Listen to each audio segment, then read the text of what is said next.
বিসমিল্লাহির রহমানির রহিম ইন্না আনজালনাহু ফি লাইলাতিম মুবারাকাতিন ইন্না কুন্না মুনজিরিন ফিহা ইউফরাকু কুল্লু আমরিন হাকিম।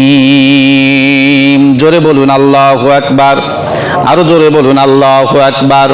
আল্লাহ রাব্বুল আলামিন সূরাতুল দুখানের ভিতরে ঘোষণা করলেন, আমি তো তা অবতীর্ণ করেছি এক বরকত, এক মুবারকপূর্ণ রজনীতে, এবং আমি তো সতর্ককারী এই রজনীতে প্রত্যেক গুরুত্বপূর্ণ বিষয় স্বীকৃত। বলেন সুবহানাল্লাহ। আল্লাহ রাব্বুল আলামিন এই আয়াতের ভিতরে বললেন যে আমি মুবারকপূর্ণ রজনীতে তা নাজিল করেছি, তথা কি নাজিল করেছি? কুরআনুল কারীম নাজিল করেছি। কথা বলে কি? আল্লাহ রাব্বুল আলামিন কুরআনুল কারীম নাজিল করেছেন বরকতপূর্ণ রজনীতে তথা লাইলাতুল কদরে। আল্লাহ রাব্বুল আলামিন অন্য সূরাতে বলেছেন ইন্না আনজালনাহু ফি লাইলাতিল কদর ওয়া মা আদরাকা মা লাইলাতুল কদর লাইলাতুল কদরি খায়রুম মিন আলফি শাহর। জোরে বলুন আল্লাহু আকবার। আল্লাহ রাব্বুল আলামিন বলেন আমি কুরআনুল কারীমকে নাজিল করেছি ওই যে শবে কদর, রমজান মাসের শবে কদরে আমি কুরআনুল কারীম নাজিল করেছি। তাহলে এই দুইটি আয়াত আমরা অ্যানালাইসিস করলে, ব্যাখ্যা বিশ্লেষণ করলে বুঝতে পারি কুরআনুল কারীম আল্লাহ রাব্বুল আলামিন শবে কদরে নাজিল করেছেন এবং বরকতপূর্ণ রজনী নাজিল করে বরকতপূর্ণ রজনীতে আল্লাহ রাব্বুল আলামিন কুরআনুল কারীম নাজিল করেছেন। বলেন সুবহানাল্লাহ। তাহলে সেই বরকতপূর্ণ রজনী কোনটা আমাদের আর বুঝতে বাকি থাকলো না। বরকতপূর্ণ রজনী হলো ওই যে শবে কদর। শবে বরাতের হাদিস দ্বারা আমরা প্রমাণিত পাই যে শবে বরাতকে আল্লাহ রাসূল সাল্লাল্লাহু আলাইহি সাল্লাম নিসফি মিন শাবান তথা শাবানের 15 তারিখ রজনীকে বোঝানো। বিশ্বনবী জনাবে মুহাম্মদ রাসূলুল্লাহ সাল্লাল্লাহু আলাইহি ওয়াসাল্লাম হাদিস শরীফে ইরশাদ করেছেন আল্লাহ তাআলা মধ্য শাবানের রাতে তার সৃষ্টির প্রতি দৃষ্টিপাত করেন এবং মুশরিক এবং বিদ্বেষ পোষণকারী ব্যতীত সকলকে ক্ষমা করে দেন। বলেন সুবহানাল্লাহ। তাহলে নিসফি মিন শাবান তথা শবে বরাতের বরকত তথা সেই রাতের যে গুণাগুণ ফজিলত আমরা রাসূলুল্লাহ সাল্লাল্লাহু আলাইহি ওয়াসাল্লামের হাদিস থেকে জানতে পারি। বিশ্বনবী জনাবে মুহাম্মদ রাসূলুল্লাহ সাল্লাল্লাহু আলাইহি ওয়াসাল্লাম তিনি বললেন যে এই যে মধ্য শাবান, সেই মধ্য শাবান রজনীতে আল্লাহ রাব্বুল আলামিন সকল মানুষদেরকে ক্ষমা করে দেন। সকল সৃষ্টিজীবদের প্রতি আল্লাহ রাব্বুল আলামিন দৃষ্টি দান করেন এবং দৃষ্টিপাত করে আল্লাহ রাব্বুল আলামিন তাদের সকলকে ক্ষমা করে দেন। কিন্তু দুই শ্রেণীর মানুষকে আল্লাহ রাব্বুল আলামিন এই শবে বরাতে ক্ষমা করবেন না। দুই শ্রেণীর মানুষকে আল্লাহ রাব্বুল আলামিন ক্ষমা করবেন না। তার ভিতরে এক নাম্বার হলো যারা মুশরিক, যারা শিরিক করবে, আর দ্বিতীয় নাম্বার হলো যারা কি করবে? মানুষের সাথে বিদ্বেষ পোষণ করবে, শত্রুতা পোষণ করবে। এই দুই শ্রেণীর মানুষ বাদ দিয়ে সকল শ্রেণীর মানুষকে আল্লাহ রাব্বুল আলামিন শবে বরাতে ক্ষমা করে দেন। বলেন সুবহানাল্লাহ। তাহলে আমরা কি বুঝতে পারলাম? যে শবে বরাতে যদি ক্ষমা প্রাপ্ত হতে চাই, শবে বরাতে যদি ক্ষমা প্রাপ্ত হতে চাই, যদি আমরা আমাদের জীবনের সমস্ত গুনাহ থেকে যদি আমরা পবিত্র হতে চাই, পরিত্রাণ পেতে চাই, তাহলে আমাদেরকে দুইটি কাজ করা যাবে না, দুইটি কাজ থেকে বিরত থাকতে হবে। এক নাম্বার হলো শিরিক থেকে আমাদেরকে দূরে থাকতে হবে, আর দুই নাম্বার হলো মানুষের সাথে হিংসা বিদ্বেষ থেকে দূরে থাকতে হবে। কথা বলেন ঠিক কিনা? ইন্নাশ শিরকা লাযুলমুন আযীম। আল্লাহ রাব্বুল আলামিন পবিত্র কোরআনুল কারিমে ঘোষণা করেছেন শিরক হলো সবচাইতে বড় জুলুম। শিরক হলো সবচাইতে বড় জুলুম, সবচাইতে বড় গুনাহ, অন্যায় কাজ হলো শিরক করা তথা আল্লাহর সাথে কাউকে অংশীদার স্থাপন করা, আল্লাহর সাথে কাউকে আল্লাহর সমকক্ষ কাউকে মনে করা। আল্লাহর যে কাজ করতে পারে অন্য সেই কাজ করতে পারে এরকম যদি কেউ বলে তাহলে সে ব্যক্তি হয়ে যাবে মুশরিক, আর এই মুশরিককে আল্লাহ রাব্বুল আলামিন ক্ষমা করবেন না। তাহলে মুশরিক কারা, শিরক কারা আমরা জানি। আমাদের রিজিকের মালিককে, সকালে বলেন রিজিকের মালিককে, আমাদের হায়াতের মালিককে, আমাদের রিজিক দেন আল্লাহ, হায়াতের মালিক আল্লাহ, মৌতের মালিক আল্লাহ। আল্লাহ ছাড়া অন্য কেউ আমাদের এগুলো দিতে পারে না। আমাদের জীবনে সফলতা দিতে পারে একমাত্র আল্লাহ, ব্যর্থতা দিতে পারে আল্লাহ, সব কিছুই কিন্তু আল্লাহ করে, এখানে অন্য কেউ করতে পারে না। কেউ যদি এখন খাজা বাবার দরবারে, কোনো পীরের দরবারে যা যদি বলে আল্লাহ তুমি আমাকে সফলতা দাও, কেউ যদি দরবারে যা বলে হে বাবা তুমি আমাকে সফলতা দাও, এই যে সামনে পরীক্ষা, এই পরীক্ষায় যেন উত্তীর্ণ হতে পারি, কেউ যদি কারো মাজারে গিয়ে এইরকম ধরনের কথা বলে তাহলে কি তার কি শিরক হলো নাকি? কথা বলেন, তাহলে কি শিরক হবে? কথা বলেন, শিরক হবে না? এরকম কিন্তু একজনকে আমরা দেখতে পেয়েছি, এরকম একজন বাবার দরবারে, এই যে এসএসসি পরীক্ষা যখন শুরু হয়েছে, শুরু হওয়ার পূর্বে একজন কি করেছে, সেই পীরের দরবারে গিয়েছে। পীরের দরবারে গিয়ে ওই যে মাজার রয়েছে, মাজারের কাছে গিয়ে বলতেছে বাবা তোমার দরবারে এই যে কয়েকজন ছাত্র এসে উপস্থিত হয়েছে, এই ছাত্রদেরকে কি করো, তোমার দরবারে এসেছে তোমার থেকে কি নেওয়ার জন্য, তুমি এদেরকে কি করে দাও, এই যে পরীক্ষা সামনে এসএসসি পরীক্ষাকে তুমি সফলতা দান করো, তাদেরকে ভালোভাবে পরীক্ষা দেওয়ার তৌফিক নসিব করো এবং তাদেরকে ভালোভাবে পরীক্ষায় তুমি পাশ করে দাও। বলেন তো ওই যে কবরে গিয়ে, যে বাবার কবরে গিয়ে এই কথা বলে আসলো, সে বাবা কি ওই ব্যক্তি ওই ছাত্রদেরকে পরীক্ষায় পাশ করাতে দিতে পারবে কিনা? কথা বলেন, পারবে? সকলে বলেন পারবে? কোনো বাবার ক্ষমতা নাই, কোনো পীরের ক্ষমতা নাই, কারো ক্ষমতা নাই একজন ছাত্রকে কি করে দেওয়া, পাশ করে দেওয়া, কিন্তু পাশ করে দিতে পারে একমাত্র আল্লাহ। কথা বলেন কে? সকলে বলেন কে? আল্লাহ রাব্বুল আলামিন মানুষের জীবনে সফলতা দান করতে পারে আল্লাহ, আল্লাহ ছাড়া অন্য কেউ সফলতা দিতে পারে না। কোনো বাবার দরবারে গিয়ে সফলতা পাওয়া যাবে না, একমাত্র আল্লাহ রাব্বুল আলামিন পারে মানুষের জীবনের সফলতা দান করতে। বলেন সুবহানাল্লাহ। তাহলে এই যে সেই ব্যক্তি যে কবরের পাশে গিয়ে এরকম কথা বলল, তাহলে কি করলো সে? কথা বলেন কি করলো? সে শিরক করলো।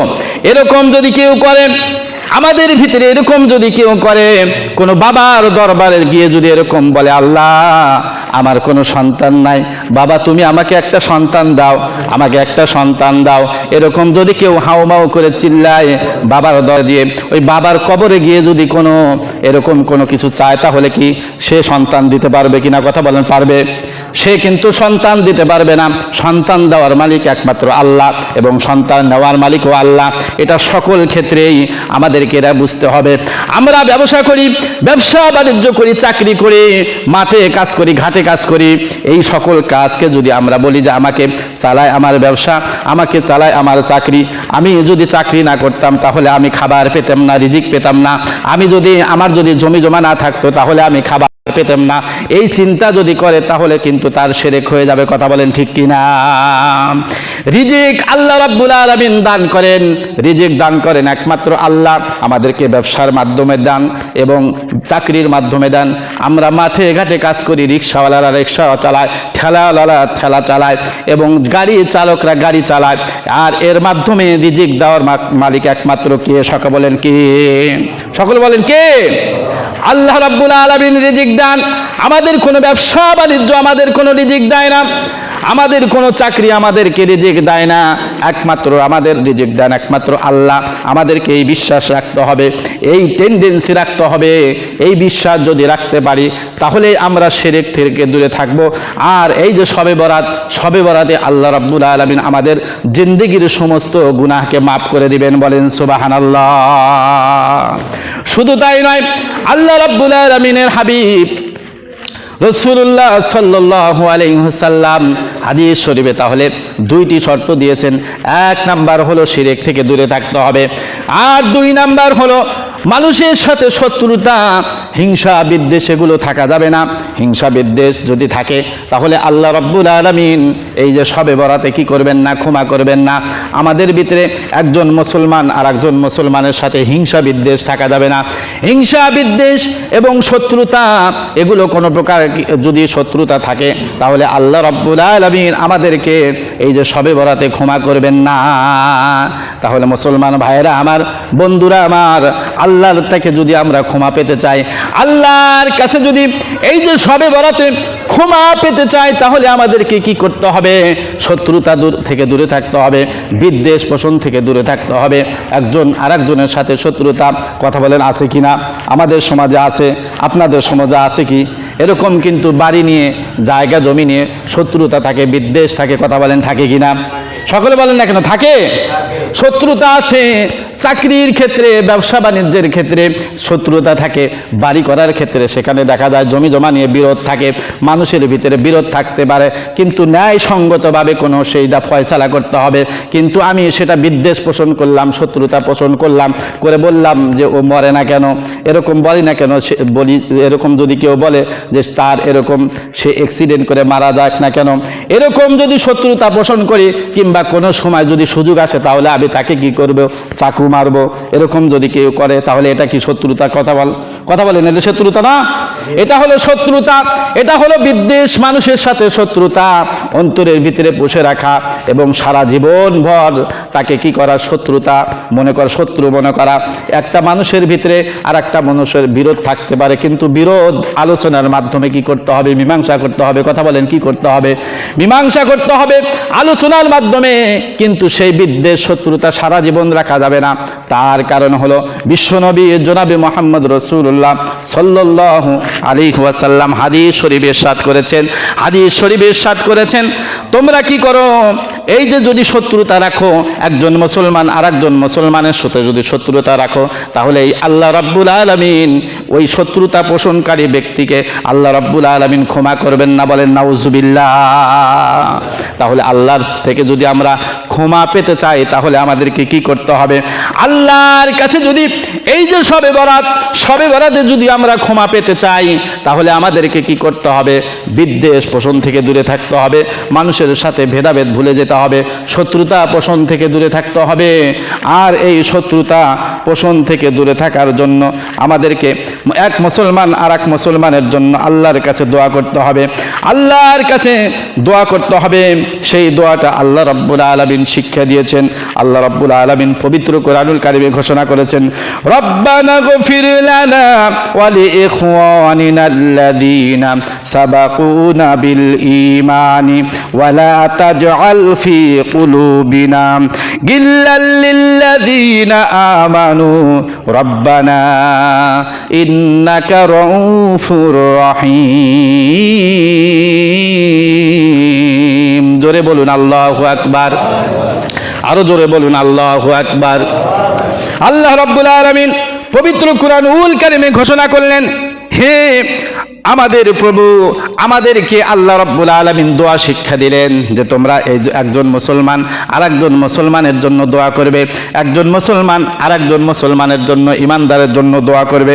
আল্লাহ রাব্বুল আলামিন সেই দোয়াটা শিক্ষা দিলেন যে তোমরা এই কথা বলবে, হে আমাদের প্রভু, আপনি আমাদেরকে ক্ষমা করুন এবং ইমানের ক্ষেত্রে অগ্রাধিকার আমাদের ভাইদেরকে ক্ষমা করুন। আর আপনি আমাদের অন্তরে মুমিনগণের বিরুদ্ধে কোনো হিংসা বিদ্বেষ বা অমঙ্গল ইচ্ছা রাখবেন না।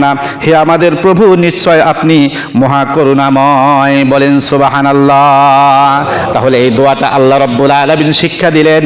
আমরা নামাজের পরে এই দোয়া করব, আল্লাহ আমাদের মুমিনদের ভিতরে কোনো প্রকার শত্রুতা রেখো না, কোনো প্রকার হিংসা বিদ্বেষ যেন আমরা না রাখি। হিংসা বিদ্বেষ যদি থাকে তাহলে রাসূলুল্লাহ সাল্লাল্লাহু আলাইহি ওয়াসাল্লাম হাদিস শরীফে ইরশাদ করেছেন, যতদিন পর্যন্ত ওই যে মানুষের ভিতরে মানুষের শত্রুতা থাকবে ততদিন পর্যন্ত আল্লাহ রাব্বুল আলামিন তাদেরকে ক্ষমা করবেন না। তাহলে আমরা যদি আল্লাহর ক্ষমা পেতে চাই, আল্লাহর যদি ক্ষমা পেতে চাই, তাহলে আমাদেরকে হিংসা বিদ্বেষ থেকে দূরে থাকতে হবে। বিশ্বনবী জনাবে মুহাম্মদ রাসূলুল্লাহ সাল্লাল্লাহু আলাইহি ওয়াসাল্লাম অন্য হাদিসে ইরশাদ করেছেন, ইয়া বুনাইয়া ইন কদাত আনতুসবিহা ওয়া তুনসি আল আখির। বিশ্বনবী জনাবে মুহাম্মদ রাসূলুল্লাহ সাল্লাল্লাহু আলাইহি ওয়াসাল্লাম হাদিস শরীফে ইরশাদ করেছেন এভাবে, আরো বলেছেন, ওয়া যালিকা বিন সুন্নতি ওয়া মান আহইয়া সুন্নতি ফাকাদ আহাব্বানি ওয়া মান আহাব্বানি কানা মাই ফিল জান্নাহ। বলেন সুবহানাল্লাহ। বিশ্বনবী জনাবে মুহাম্মদ রাসূলুল্লাহ সাল্লাল্লাহু আলাইহি ওয়াসাল্লাম হাদিস শরীফে ইরশাদ করেছেন, বেটা যদি সম্ভব হয় তাহলে এভাবে জীবন যাপন করবে যে সকালে এবং সন্ধ্যায় তথা কখনো তোমার অন্তরে কারো জন্য কোনো ধোঁকা বা অমঙ্গল কামনা থাকবে না। অতঃপর তিনি বলেন, বেটা এটা আমার সুন্নাতের অন্তর্ভুক্ত যে আর যে আমার সুন্নাতকে জীবিত করবে সে আমাকেই ভালোবাসবে, আর যে আমাকে ভালোবাসবে সে আমার সাথে জান্নাতে যাবে। বলেন সুবহানাল্লাহ। তাহলে একজন মুসলমান আর একজন মুসলমানের সাথে কি করা? ভালোবাসা, মহাব্বত করা, শত্রুতা পোষণ না করা, এটা হলো রাসূলুল্লাহ সাল্লাল্লাহু আলাইহি সাল্লামের সুন্নাহ। রাসূলুল্লাহ সাল্লাল্লাহু আলাইহি ওয়াসাল্লাম বললেন যে এটা হলো আমার সুন্নাত। একজন মুমিনকে ভালোবাসা, একজন মুমিনকে কি মুমিনের সাথে শত্রুতা না করা, এটা হলো রাসূলুল্লাহ সাল্লাল্লাহু আলাইহি সাল্লামের সুন্নাহ। বিশ্বনবী বলেছেন, যারা আমার এই সুন্নাতকে কি করবে? জীবিত রাখবে। কিসের মাধ্যমে? পালনের মাধ্যমে এবং কিসের? প্রচারের মাধ্যমে এবং নিজের জীবনে বাস্তবায়নের মাধ্যমে যারা সুন্নাতকে জীবিত রাখবে ওই সকল মানুষ যেন আমাকেই ভালোবাসলো। বলেন সুবহানাল্লাহ। শুধু তাই নয়, বিশ্বনবী বলেন, যারা আমার সুন্নাতকে ভালোবাসলো তারা আমাকে ভালোবাসলো, আর যারা আমাকে ভালোবাসলো তারা আমার সাথে কাল কিয়ামতের দিন জান্নাতে থাকবে। বলেন সুবহানাল্লাহ। তাহলে আমরা যদি রাসূলুল্লাহ সাল্লাল্লাহু আলাইহি সাল্লামের ভালোবাসা পেতে চাই, রাসূলুল্লাহ সাল্লাল্লাহু আলাইহি ওয়াসাল্লামের সাথে যদি জান্নাতে যেতে চাই, তাহলে আমাদেরকে কি করা যাবে না? আমাদেরকে একজন মুসলমান আর একজন মুসলমানের সাথে ভালোবাসা পোষণ করতে হবে। হিংসা বিদ্বেষ করা যাবে না। হিংসা বিদ্বেষ এগুলো অন্তরের ভিতরে পুষে রাখা যাবে না, যে কোনো এক সময় যদি আসে তাকে কি করবো আমি সাইজ করে নিব।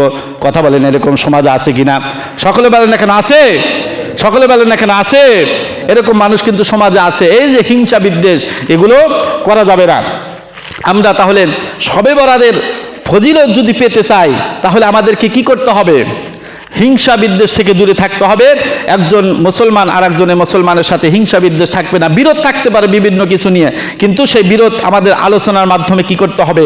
সমাধান করতে হবে, কিন্তু সেটা সারা জীবন রাখা যাবে না।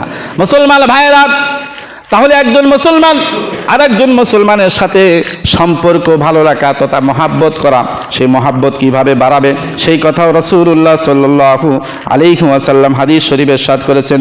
সম্পর্ক বাড়ানোর পদ্ধতি হলো কি? সালামের বিনিময় করা। একজন মুসলমান আর একজন মুসলমানের সাথে কি সাক্ষাৎ হলে সালাম বিনিময় করতে হবে। একজন মুসলমান আর একজন মুসলমানের সাথে যখন সালাম বিনিময় করব, সালাম মানে কি? একজনকে শান্তির বাণী, সালামের বিনিময় একজন মুসলমানের সাথে আমার যখন দেখা হবে, আমার ভাইয়ের সাথে, আমার যে ভাই হোক না কেন, মুসলমান ভাই হোক, আপন ভাই, এরকম কোনো প্রকার বিরোধ থাকতে পারে। সেই বিরোধের জন্য সারা জীবন যদি আমরা তাদের সাথে সালাম বিনিময় না করি, তাহলে এই যে শত্রুতা থেকে গেল, এরকম শত্রুতা যদি থাকে তাহলে আল্লাহ রাব্বুল আলামিন ক্ষমা করেন না।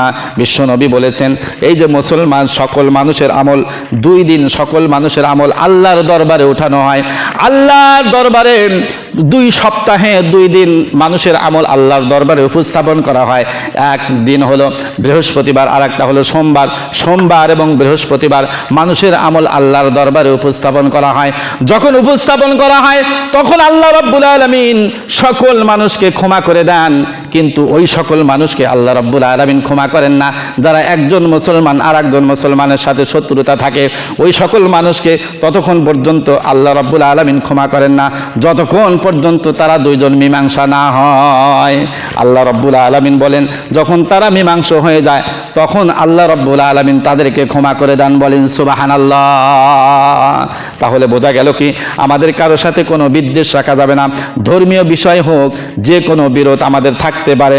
এই যে আমাদের কিন্তু মূল বিষয় যে ধর্মীয় ভেদাভেদও কিন্তু আমাদের ভিতরে অনেকেরই আছে, কথা বলেন নাই? অনেকের আছে মোনাজাতের পর কি করা, নামাজের পর মোনাজাত করা যাবে না, আবার অনেকে আমরা বুকের উপর হাত বাঁধি, আবার নাভির নিচে হাত বাঁধি, এগুলো নিয়ে অনেক কিন্তু আমাদের ভিতরে বিরোধ আছে, কথা বলেন নাই? আবার আমরা অনেকে বলি যে সূরা ফাতিহা পড়তে হবে নামাজের ভিতরে, আবার আমরা অনেকে আছি যে সূরা ফাতিহা কি পড়ি না, ইমামের পিছনে যখন দাঁড়ায় তখন পড়ি না। এই যে বিরোধ, এগুলো বিরোধ কিন্তু মূল নয়, এগুলো সাধারণ ছোটোখাটো বিষয় নিয়ে বিরোধ করলে আমাদের চলবে না। আমাদেরকে সকল প্রকার ভেদাভেদ ভুলে গিয়ে আমাদের যারা ইমানদার মুমিন আমাদেরকে একমাত্র ইবাদত করতে হবে কার, কথা বলেন কার? আমাদেরকে আল্লাহর ইবাদত করতে হবে। আর এই সামান্য খুঁটিনাটি বিষয় নিয়ে আমাদের ভেদাভেদ করলে চলবে না। তাই তো বলা হয় আমাদের প্রভু এক নবীর উম্মত, জীবন বিধান ওই শিবানী কোরআন। আমাদের প্রভু এক নবীর উম্মত, জীবন বিধান ওই শিবানী কোরআন। তবে কেন এক নও হে মুসলমান, এক হও করিয়াও ভান। বাইতুল্লাহ এক, মদিনা শরীফ এক, উহুদ পাহাড় এক, বদরের মাঠ এক। একটাই তো জীবন আর মরণ তো একবার, একটা তো জীবন আর মরণ তো একবার। সকলের স্তরে আছে একই স্থান।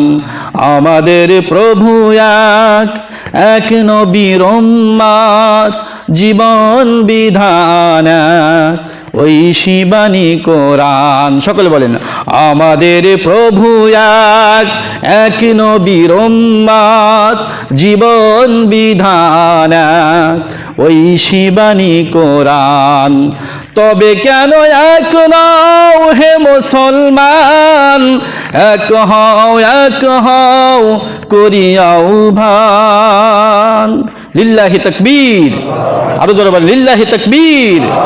আমাদের সকলকে ঐক্যবদ্ধ হয়ে আল্লাহ রাব্বুল আলামিনের ইবাদত করতে হবে। মুসলমান ভাইয়েরা, তাহলে আমি বলতেছিলাম এই যে শবে বরাতের ফজিলত থেকে বঞ্চিত যদি না হতে চাই তাহলে আমাদেরকে শিরক থেকে দূরে থাকতে হবে, বিদ্বেষ থেকে দূরে থাকতে হবে। আর শবে বরাতে আমাদের যে বরকত সেটা ফজিলত বিশ্বনবী জনাবে মুহাম্মদ রাসূলুল্লাহ সাল্লাল্লাহু আলাইহি ওয়াসাল্লাম হাদিস শরীফে এসেছে, যখন ওই যে মধ্য শাবান তথা শাবানের 15 তারিখ রজনী যখন আসবে তখন আল্লাহ রাব্বুল আলামিন প্রথম আসমানে আসেন। প্রথম আসমানে এসে বান্দাদেরকে ডাকতে থাকেন, কে আছো ক্ষমা প্রার্থনাকারী, আমি তাদেরকে ক্ষমা করে দিব। কে আছো হতাশাগ্রস্ত, আমি তোমাকে হতাশা দূর করে দিব। কে আছো রোগাক্রান্ত ব্যক্তি, আমি তোমাকে রোগ থেকে মুক্ত করব। এরকমভাবে আল্লাহ রাব্বুল আলামিন প্রথম আসমানে এসে মানুষদেরকে ডাকতে থাকেন, বলেন সুবহানাল্লাহ। মুসলমান ভাইরা আমার, তাহলে আল্লাহ রাব্বুল আলামিন এই যে শবে বরাতে নিসফে মিন শাবানে আল্লাহ রাব্বুল আলামিন বান্দাদেরকে ডাকতে থাকেন, কে আছো ক্ষমা প্রার্থনাকারী, আমি তোমাদেরকে ক্ষমা করে দিব। আমি তোমাদেরকে ক্ষমা করে দিব, আমি তোমার দুঃখ দুর্দশা দূর করব। তুমি যদি রোগাক্রান্ত হও রোগ থেকে রোগ দূর করে দিব, রোগ থেকে শেফা দান করব। আল্লাহ রাব্বুল আলামিন এরকম ভাবে ডাকতে থাকেন, কিন্তু ওই সকল মানুষকে ক্ষমা করবেন না যাদের ভিতরে শিরক থাকবে আর যাদের ভিতরে শত্রুতা এবং বিদ্বেষ থাকবে। সেই জন্য ভাইয়েরা আমার, আমরা যদি শবে বরাতে কি করি, আমল করি, আমলের চাইতে সবচেয়ে বড় কাজ হলো এই শবে বরাতের এক নাম্বার শিক্ষা হলো আমাদেরকে কি করতে হবে, আমাদেরকে শিরক থেকে দূরে থাকতে হবে এবং হিংসা বিদ্বেষ থেকে দূরে থাকতে হবে। হিংসা বিদ্বেষ থেকে যদি দূরে থাকতে চাই, হিংসা বিদ্বেষ থেকে যদি দূরে থাকতে পারি এবং কি করতে পারি, এবং যদি শিরক থেকে দূরে থাকতে পারি, তাহলে আল্লাহ রাব্বুল আলামিন এই শবে বরাতে আমাদের জিন্দেগির সমস্ত গুনাহকে মাফ করে দিবেন, বলেন সুবহানাল্লাহ। আর যদি শিরক থেকে দূরে থাকতে না পারি, শিরক থেকে যদি দূরে থাকতে না পারি, হিংসা বিদ্বেষ থেকে যদি দূরে থাকতে না পারি, শবে বরাতে যতই ইবাদত করি না কেন, সারা রাত যদি ইবাদত করি, শবে বরাতে রোজা রাখি, রোজা রাখারও বিধান রয়েছে, যদি রাখতে পারেন আপনারা রাখবেন।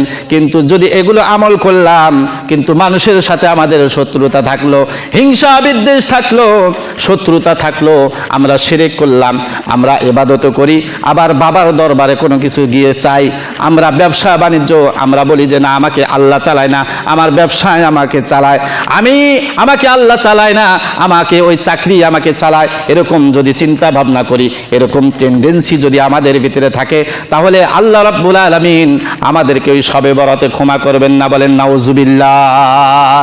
তাহলে শবে বরাতের ক্ষমার জন্য আমাদের এই যে দুইটি শর্ত মেনে চলতে হবে, শিরক থেকে দূরে থাকতে হবে এবং হিংসা বিদ্বেষ থেকে দূরে থাকতে হবে। যদি থাকতে পারি তাহলেই আল্লাহ রাব্বুল আলামিন আমাদেরকে ক্ষমা করে দিবেন, বলেন সুবহানাল্লাহ।